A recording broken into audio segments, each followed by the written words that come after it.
Totally Useless Information with Nick and Roy is brought to you in part by Tom's Place, the finest in men's fashion, located in Toronto at 190 Baldwin Street, in the heart of Kensington Market. Or visit toms-place.com.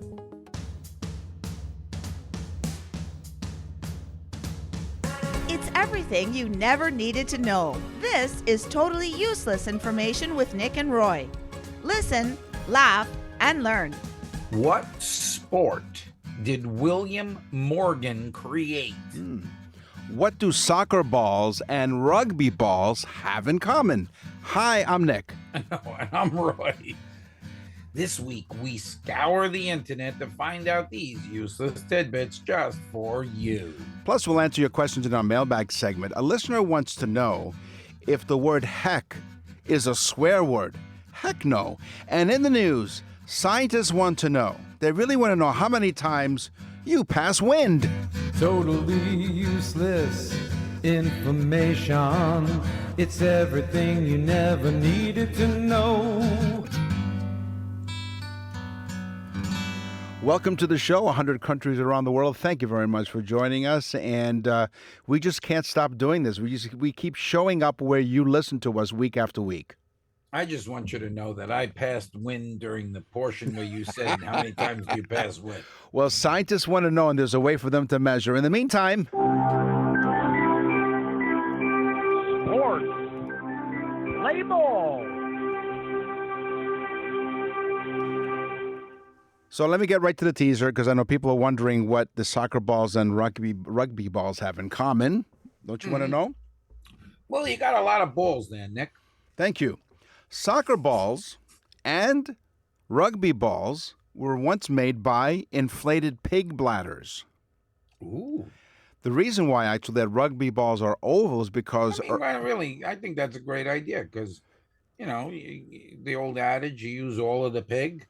Right, exactly. The reason why the rugby balls are oval is because early versions were shaped by the natural form of pig bladders. So you see, I have like two facts in there in one. I threw in like a Trojan horse. So we discovered, listen, laugh, and learn, that the natural form of a pig bladder is oval, and the reason why the rugby ball is that shape. You see what I did there? That makes sense, Nick. What a pig. Did you know, I read this and I had to look into it, and it is true that blades for figure skates were originally made from animal bone attached to a shoe.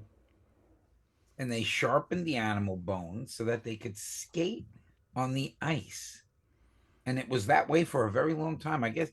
But I guess making the metal blade would have cost a lot of money, and so the animal, like we just said, the bladder, why not take the bone? I mean, what are you going to do with it? Throw it out? Yeah, exactly. Right. Well, it's the well use of all kinds of resources. Use it all. I have no bones with it, Nick. Not at all. So this one I'm going to call Hold Your Horses. So horse jockeys can be and are frequently fined or even suspended for celebrating a victory before they officially cross the finish line. So you can't prematurely celebrate. It's against the rules. It's not good to do anything prematurely, Nick. No, not at all. Exactly. Stewards penalize. There you go. Penalize. They all penalize. Right. They throw the penal code at them. Settle down. The stewards penalize this behavior because easing up or failing to ride the maximum effort to the finish line can be dangerous or cost the horse the race. Wow. Yeah, now listen, let's go down the rabbit hole. The owner of the horse. That's right. Wow. Well, that's just it, right? You get disqualified and they'll be really angry. That's disqualified for horsing around. Well, I was going to say, hold your horses is an expression, so let's go down the rabbit hole when it comes to horses. Hold your horses, the expression is derived from the literal need to pull back on the reins of a horse-drawn carriage or to stop or prevent the horses from rushing. It is... Of course, if you were getting out of the carriage, you'd say to the guy, hey, hold the horses. Right, exactly. So they control the horses in busy streets or in early transportation. Makes sense, Nick. You're making a lot of sense today. First the bladder, and now this. Yeah, I now the apologize. penalization. You're right. I apologize in advance. Not prematurely. I got my teaser. Okay, here we go. William Morgan. Now, this is an interesting man. Yes. William Morgan sat down one day and he said, I want to invent a sport. Okay. So he said, but I really don't like to run. And most sports require running. So he created a sport that he thought would have the least amount of running. He created volleyball. William Morgan wanted to create a sport that required very little running. So he created volleyball. Very good. And think about it. You really don't run much in volleyball. No, you just throw the ball and... you're kind of moving around, but you're not running like on a soccer field or anything. No, that's true. How about some hot table tennis? Speaking of hot. Yes, speaking of hot indeed. So table tennis balls were traditionally made of celluloid from roughly 1900 till 2014, but it was mandated to shift to a non-flammable plastic, specifically ABS, I'm not even going to try to pronounce it, but a different kind of chemical compound. Celluloid was valued for its superior consistent bounce, but it was highly flammable and difficult to transport. Celluloid is, Nick? Film. Film is celluloid. Right, okay, and in this case it was nitrocellulose, which is what they use. Which is film. Film. It's just a thicker film, I guess, that bounced really well. Well, when it got hard, In Michael Jordan's entire career with the Chicago Bulls, and I say career, right? career, yeah, more than one career. Yes, with the Chicago Bulls, Jordan only scored single digits in one game. No, really? Yes. Wow. And guess what? He only played for 16 minutes because they were trying him out because he was coming off a broken foot injury. Oh, wow. Other than that, he scored double digits in every single game he played. That was a great basketball. Phenomenal. Yeah. He is, he was and still is one of the best. And speaking of the flatulence, they call him Air Jordan. That's why they call him Air Jordan. He wasn't jumping. He was flying himself through the air. Yeah. So you've all seen it up here in Canada. Have we, Nick? Okay, some of you have seen it. Few of you have seen this. I don't want to see it. So there's the machine that they use to resurface the ice. It's called the Zamboni. Yes. Okay. Yes. So Zamboni is an ice surface. So typically it travels. How fast do you think it travels around the ice rink, on average? How fast? 6 miles an hour. No, a little bit higher. 8? 9 miles per hour. Oh, that's pretty fast. I thought it was under that. At maximum anyway. But that's like walking speed. As a matter of fact, the operators usually drive them at a slower, steadier pace, maybe 4 to 5 miles per hour, while the resurfacing of the ice to ensure a smooth finish. You don't want to go too fast. The Zamboni was invented by Frank J. Smith. Zamboni. No, Zamboni. It was Zamboni. Yeah, In 1949, Frank Zamboni was an inventor and rink owner, developed the machine originally based on a Jeep chassis. Chassis, yeah. Or you can say chassis. It doesn't matter. Sorry. A Jeep 345 comes around too soon. It's based on a Jeep chassis. It's 5 o'clock somewhere. Apparently not here. It originally. Apparently, Nick's been drinking for hours. Hours and hours, yes, on my chassis. And so, it would be funny if the guy's name was like Louis Ice Scraper, right? And they named it Zamboni. Zamboni. Well, his name was Frank J. Zamboni, and it was originally based on a Jeep chassis to improve the ice quality on his own Iceland skating rink. Brilliant. Yep. I mean, not a very big production, I guess, because how many ice rinks are there? But I guess every ice rink uses his equipment. Absolutely, so yeah. Cool. Because it's one of those things like you use like Kleenex for facial tissue, or Q-tips for those ear things that you shouldn't be poking in your ear. But yeah, it's like a name brand that becomes symbolic. Yeah. This is a wild one, Nick. Yes. The NBA for 10 seasons. Now, you folks, you have to stay with me and think about this one. Okay. From 1994 till 2003, 10 seasons. Okay. The championship team had either Steve Kerr or Robert Horry on their team. Wow. It's crazy. Yeah. So for 10 years, this guy, Steve Kerr and Robert Horry, either one was on the team or both, depending upon, I guess, whether they got traded or not. I didn't get to see whether they were traded to another team that won. But for 10 seasons, that is insane. Yeah, you knew, guaranteed. Just like Tom Brady, right? You almost knew that he was going to be in the Super Bowl. What did he play, Nick? He played the pig bladder. That's what he played. The old pig bladder. Here's something you can do. You can play a very special birthday message that Roy and I put together. It's the Nick and Roy. Nick, after we talk about the birthday message, can we talk about a message that I had for you? Yes, we will. Good. From a comedian. So we invite you to go to our website, nickandroy.com. Click on the Nick and Roy store, and you click on birthday messages or anniversary messages. It's funny too because we just finished the word segment, and Nick's like, "You go to place." No, we just did sports. Oh, right. I don't know what show you're on.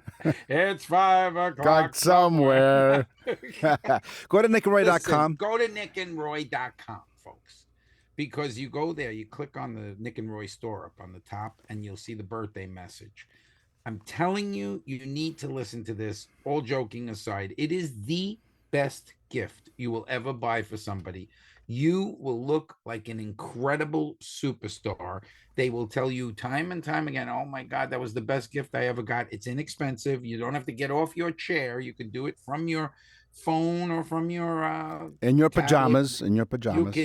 You'll make somebody super happy. They will tell you time and time again. They'll show all their friends. It's great. It's fantastic. The birthday messages, nickandroy.com at the Nick and Roy store. Nick and Roy will continue with totally useless information. Totally useless information with Nick and Roy continues. Listen, laugh, and learn. So, one of our newest topics are words. And so because words are such an important topic that we do, we have no intro for it.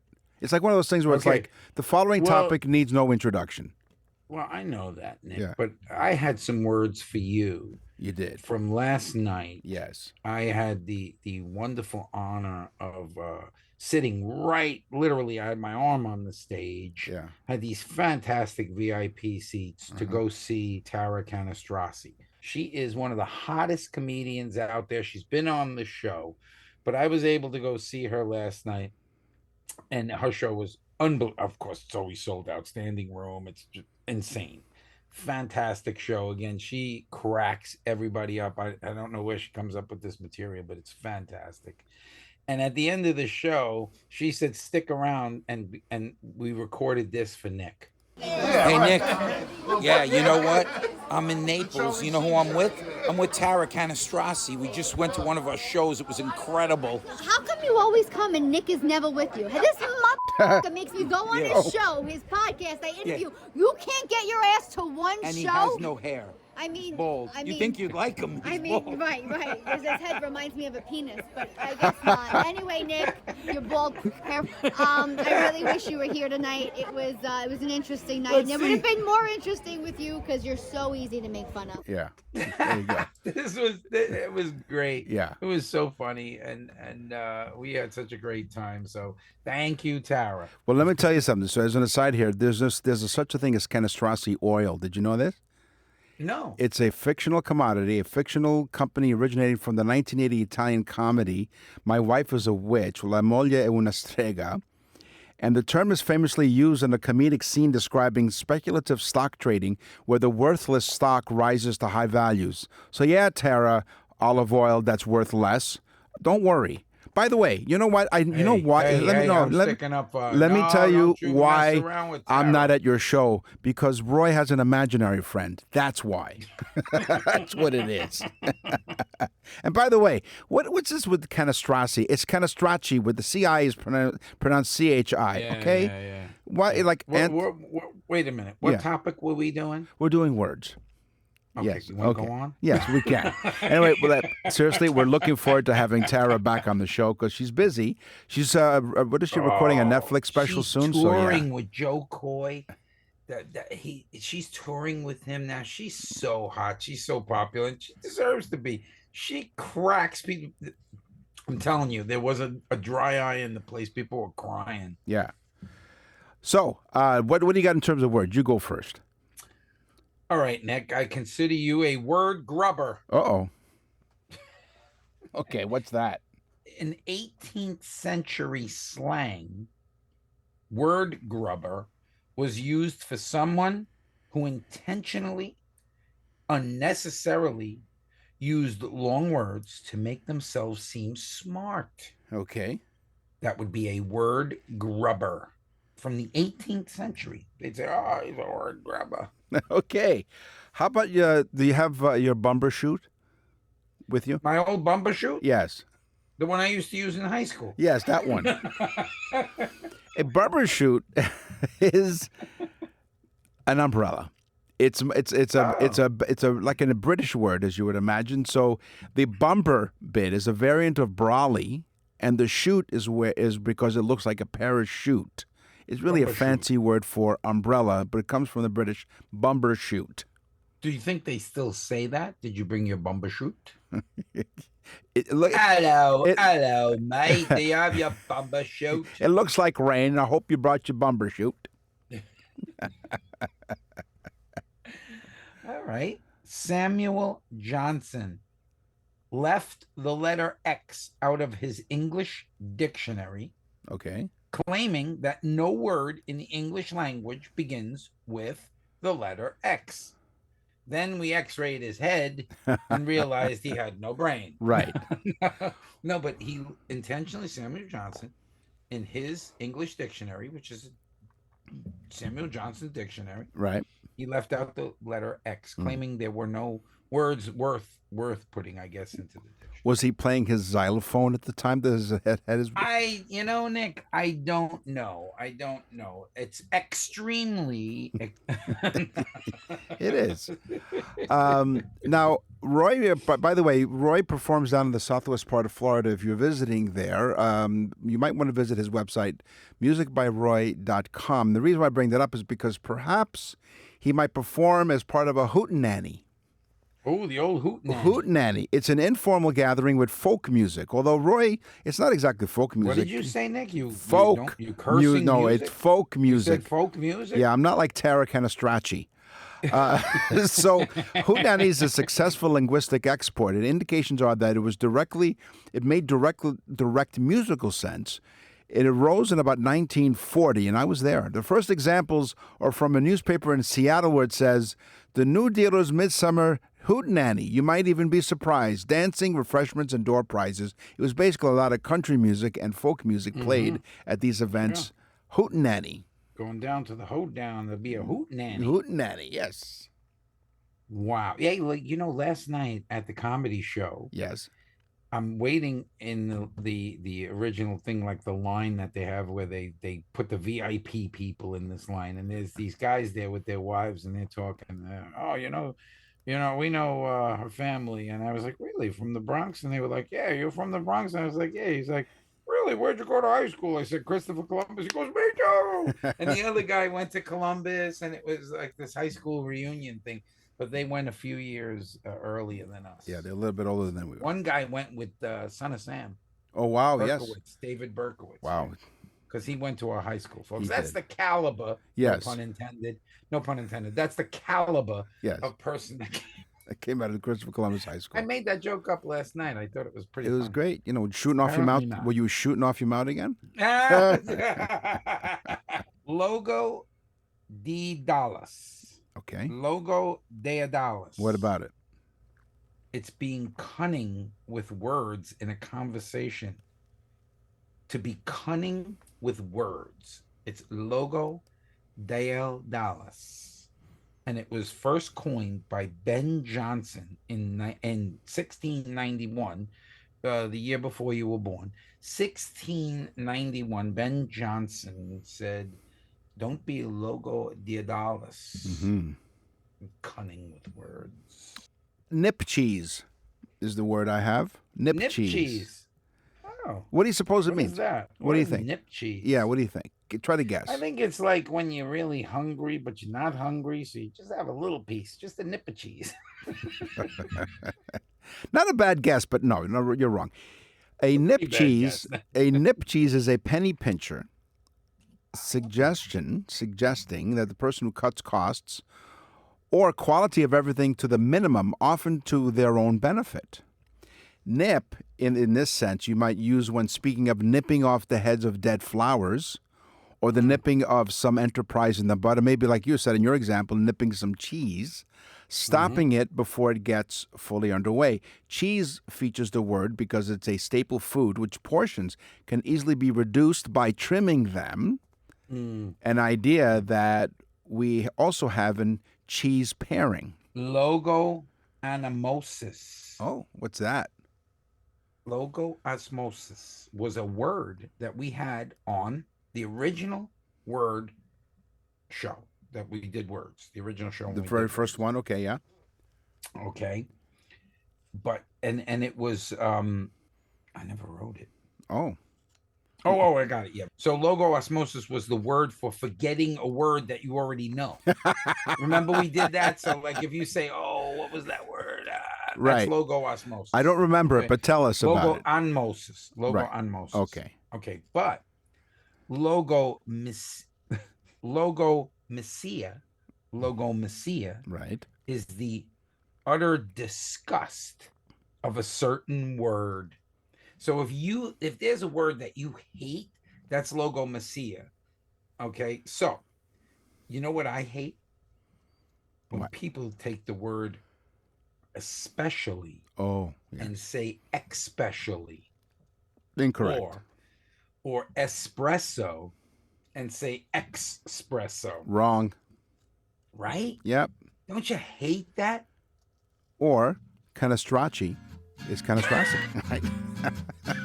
It's the same thing. Nick and Roy will continue with totally useless information. Here comes the groom. Hey, got a wedding on your calendar? Nick and Roy for Tom's Place. If you're the lucky groom, Tom is your best man, ready with sharp suits starting at just $229. The finest tuxedos in the city for $595. Why rent? Tom's got you covered, all crafted from quality fabrics, tailored to fit you perfectly, and then they're yours to keep. What a great point. Why rent when it's affordable to own? Tom's Place dresses the groom, the groomsman, the father of the bride, and father of the groom, and any special guests with care. Come and try on the best selection of menswear with styles and fabrics to make you feel your absolute best. Classic to trendy, favorite brands, destination ready, and exceptional values. Because of your big day, details matter, and so does your suit. Enter the wonderful wedding contest at toms-place.com, toms-place.com, for a chance to win a $700 store credit. Or visit 190 Baldwin Street in Kensington Market. Open every day. Tom's Place will suit you.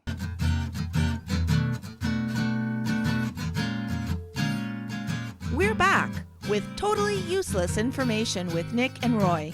Listen, laugh, and learn. We've all been to one of these places. It's called a flea market. Yes. So, do you buy flea? I like flea markets. Do Do you? you like flea markets? I do. Actually, when we go, my wife puts on a flea collar on me. I don't know why. It's a kinky thing. One theory points. She replaces that leather one with the studs. Right. She does call me a stud, come to think of it. One theory points out, you call it a flea market. It points out to a bargain hunter, maybe a nip cheeser, The old nipple cheese. who declared one of the largest outdoor bazaar markets in Paris in the 1880s, Le Marché aux Puces. The market. The old marché aux puces. The market. You know, the market. folks, Let me we finish. skirt the line. Let me don't we? The market lined with stalls of unupholstered furniture, pre-owned clothing, or gently used, I guess they would say, seemed a natural place for nuisance insects to take up residency. And the eccentric moniker stuck. So because they thought that the little insects, little fleas, would come along with the pre-owned clothing, they referred to this market as the flea market. Okay, so what was the word? Something puss? Le marché aux puces. Le marché à puce. Right. That is clearly a logomisia. See how it all comes together? That's words on totally useless information with Nick and Roy. Hey, you got change of a 20? Wall Street, Bay Street, NASDAQ, Hang Seng, loonies, toonies, dollars, and yens. This is On the Money with Nick and Roy. Mm-hmm. Because, Nick, original coins were more wedge-shaped than they were round. When they pressed them, they were kind of like wedge-shaped at first. They were called cuius, the Latin word, cuis, which becomes coin. It was C-U-E-U-S, cuis. But some people begin to change the phraseology of it, and it becomes coin. Again, we go back to the Latin, Nick. You said earlier about how you always remember your first. The first known standardized... Did I say that? Yeah, you did. It was when you were using one of those loco words or something you were talking about. Yeah, logo. The first known standardized currency is generally considered to be the Lydian stater, minted a gold-silver alloy in the kingdom of Lydia, which is now modern-day Turkey, around 600 to 610 BC. Earlier forms of the money included the Mesopotamian shekels, around 2500 BC. Yeah, Mesopotamia. As silver weights, clay tokens, and cowrie shells. But Lydia issued the first official stamped coinage, the modern-day Turkey. Wow. I want to go to Turkey. I've heard it's really nice. Yeah. You know who's from Turkey? I like Turkey, too, but it puts me to sleep. If you put all the gold discovered since the first discovery of gold into one cube, it would measure 62 feet by 82 feet along each side. Okay.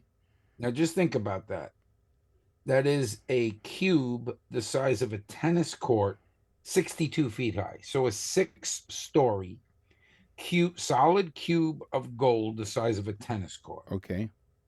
Now, some people might think that doesn't sound like a lot, but that's pretty big, and it's solid gold.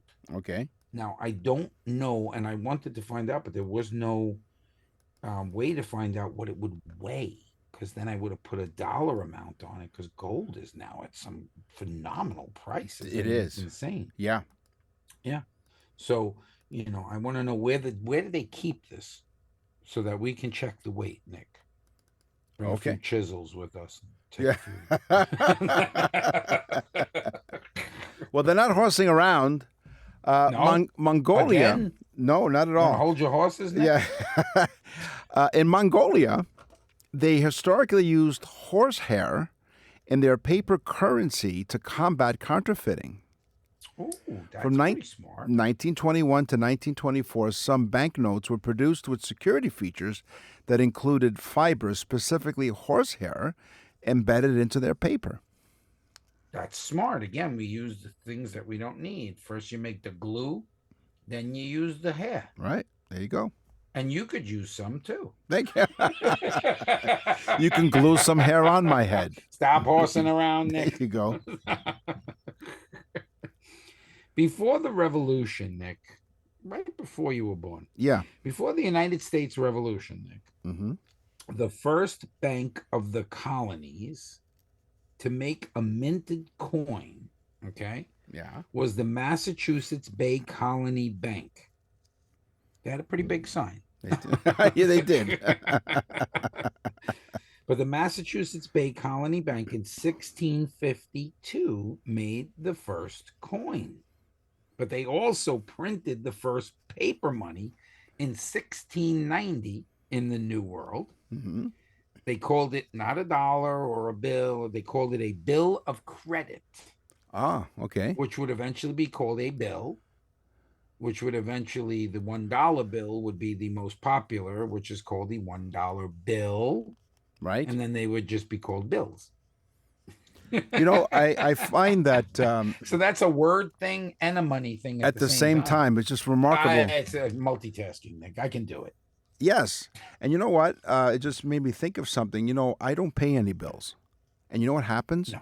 I get complimented because they send me something in the mail that says your bills are outstanding. I'm like, thank you. That's a great compliment. Thank you so much. Thank you. In New Zealand, a $5 note features a native yellow-eyed penguin. Or a native. Yes, Either one. a native one. A native yellow-eyed penguin named Hoiho on the reverse side. Wait a minute. Say this again. In New Zealand, the $5 note features a native yellow-eyed penguin known as Hoiho on the reverse side. In fact, while I was paying my bills, it's like, Hoiho. Exactly. Yes. Penguins polish their rocks before they present it to their significant other, They're loyal animals. Yeah. They are. Yeah. Issued in 2015 as part of the Brighter Money series, the orange and brown polymer note won the International Banknote Society's Banknote of the Year award. There's an award for its design, which also features Mountaineer Sir Edwin Hillary was also on there. So it won a prize. Wasn't he like the Mount Everest guy, Hillary, or something? Sir Edmund Hillary, he might have been. What did he do? Did he find the North Pole or the Mount Everest? What the hell did Hillary do? Well, I don't think it'd be the North Pole because penguins are only in the South Pole, remember? Maybe he found the South Pole, Hillary. Was that the expedition? Sir Edmund Hillary, 2008? Reaching the summit of Mount Olivier. Yeah, part of the 9th expedition to Everest. Led by John Hunt. Yeah, the old yellow-eyed penguin. Right, yep. What's wrong with this sentence, Nick? My wife said to me, what did you do today? I said, I paid the bills. Okay. Yeah. Let that one mull around in your head. Yeah, just a little bit. Said you do anything else? Nope. But I do multitask. Yes, you do, apparently. To pay homage, Nick. Yes. Or homage. Homage. Whichever. Hey, when you're in France, eat Belgian bread. Eat nip cheese. So, yeah. To pay homage to the 13 colonies, the founders ordered the $1 bill, which was the most used bill at the time. Right. To have 13 arrows, 13 leaves in the olive tree, 13 stars, 13 stripes, and 13 stripes on the shield that appears on the dollar bill. Now, what is the significance of the number 13? 13 colonies. There you go. As an homage to 13 colonies, that's how much you're listening. But okay. But most people think it's some like a Da Vinci Code type thing set in place by the Templars and all this other stuff. It wasn't. It was actually just, they said we had 13 colonies, and to pay tribute to that, let's put some little codes in here about 13. Nick and Roy will continue with totally useless information.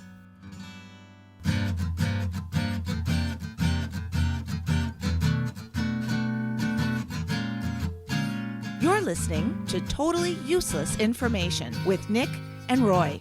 Listen, laugh, and learn. What's in the mailbag? What's in the mail?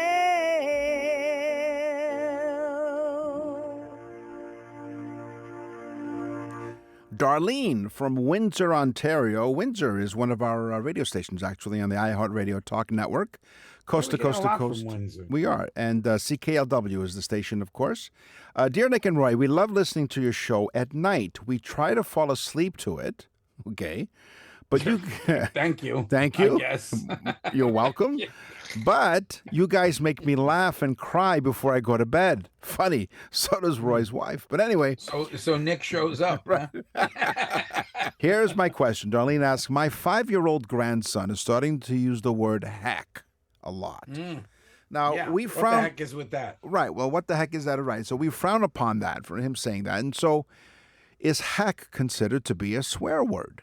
Well, Darlene, first of all, thank you very much for your email. We really appreciate you trying to fall asleep to us. Sorry, we can't. This is how useless we are. We can't even do that right. To make people fall Let me asleep. ask you a question, Nick. What's the equivalent to the FCC in Canada? CRTC. The CRTC. Yeah. And what is this young lady's name? Darlene. Darlene, let me just say this to you. With the way we have to sanitize this show for the radio, we can say heck. Right. A new study shows, Darlene, that one of the least offensive swear words is heck. Now, some people... So it is considered a swear word. It is, but it's the least offensive one. So some people may still take offense to it since it's a euphemism for hell, which is frequently considered a bad word and viewed as a stronger and more offensive. But use heck to show you're annoyed, surprised, confused, or to add emphasis to something you say. To heck it is. Harmony Yes. from Burlington, Vermont. How perfect is that? I thought to that's myself, beautiful. a hippie. A hippie. No. Harmony. Harmony What is name's the beautiful. kid Harmony? She says, I love to listen to your show. Thank you. I really think you guys are so funny. My mother is 86 years old. Mm-hmm. She listens to you guys every week. Her name is Betty. So shout out to Betty. On the show today, we talked about money, we talked about sports, we talked about words, and we had this girl. How come you always come and Nick is never with you? Yeah, okay, yeah. It's time for the news. And now, from around the corner and around the world, this is TUI News. A team of scientists at the University of Maryland, UMD, The old UMD. UMD, is gathering a first-of-its-kind data through a device that you can put on your underwear. Well, wait a minute. What kind of data are they collecting So from this, someone's underwear? these smart underwear is able to track whenever a person passes wind or farts. Oh, It may sound they silly. should just hang out with me. They don't even need special underwear. That's right. They should just stand like a foot behind me. Or Bring three. a notepad and a new pen. Right. Don't laugh. It may sound silly. Silly, but this information can be a big help. It could be a big benefit to our health. Oh, you could say it like that. Too. Right. According to the lead scientist behind the effort. Okay. Yeah. So, while the For the research, smart underwear. right? Yes. Is there a chip in this underwear? Well, let's see how it works. So, Dr. Brantley Hall, his Yes. lab looks more like a factory with multiple 3D printers running at all times. The machines are working constantly to produce devices about the size of a nickel that goes on your underwear. Ah, yeah. Where do they place it? I hope. Well, in this case, they're placing it towards the rear of the underwear to pick up the flatulence. I Well, would let's assume. see. Let's continue on to find out.